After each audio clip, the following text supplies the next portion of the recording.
The morning of our 7th wedding anniversary began with silence. Not the peaceful kind. The kind that feels heavy, like something invisible is waiting to happen. My wife, Lily, kissed me goodbye before leaving for what she called an important business conference in another city. She smiled, hugged me a little longer than usual, and reminded me not to forget our anniversary dinner the following night. "I'll be back before sunset tomorrow," she promised. I smiled back. "I'll be waiting." The moment her car disappeared around the corner, I walked back inside, picked up my phone, and made a single call. "She's on her way." The man on the other end answered calmly. "I know." His name was Marcus. Not her lover. A private investigator. 3 weeks earlier, an anonymous envelope had appeared in my office. Inside were several blurry photographs of Lily having coffee with another man. Nothing inappropriate. Nothing that proved anything. Just enough to plant doubt inside my mind. I wanted to ignore it. Instead, I hired Marcus. "I don't want assumptions," I told him. "I want the truth." For 23 days, he followed her. Every cafe. Every late meeting. Every unexplained delay. Then yesterday he called. I found them. My heart stopped. They've booked a cabin near Silver Lake.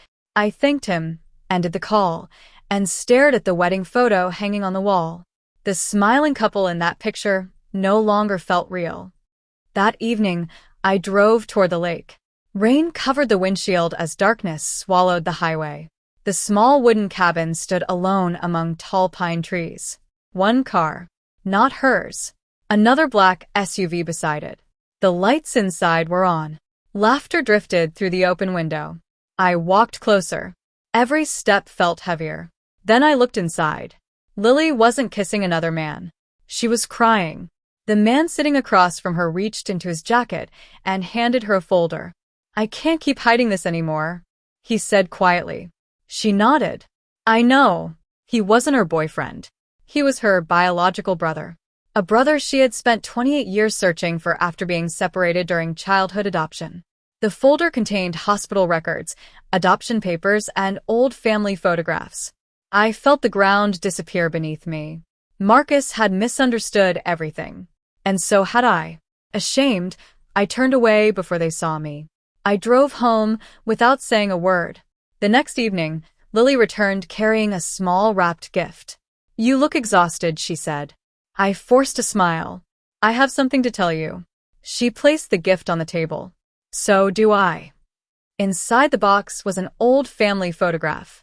She pointed to the young boy standing beside her as a child. "I found him." Her eyes filled with tears. "My brother." Instead of celebrating with her, I confessed everything.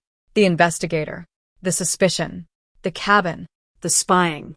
The silence after my confession lasted longer than any argument we had ever shared. Finally, she whispered, "You didn't trust me." I was afraid. "No," she replied softly. "You chose fear over faith." She wasn't angry. That somehow hurt even more. For days, we barely spoke. There had been no affair. No betrayal. Only my inability to believe in the woman who had never given me a reason to doubt her.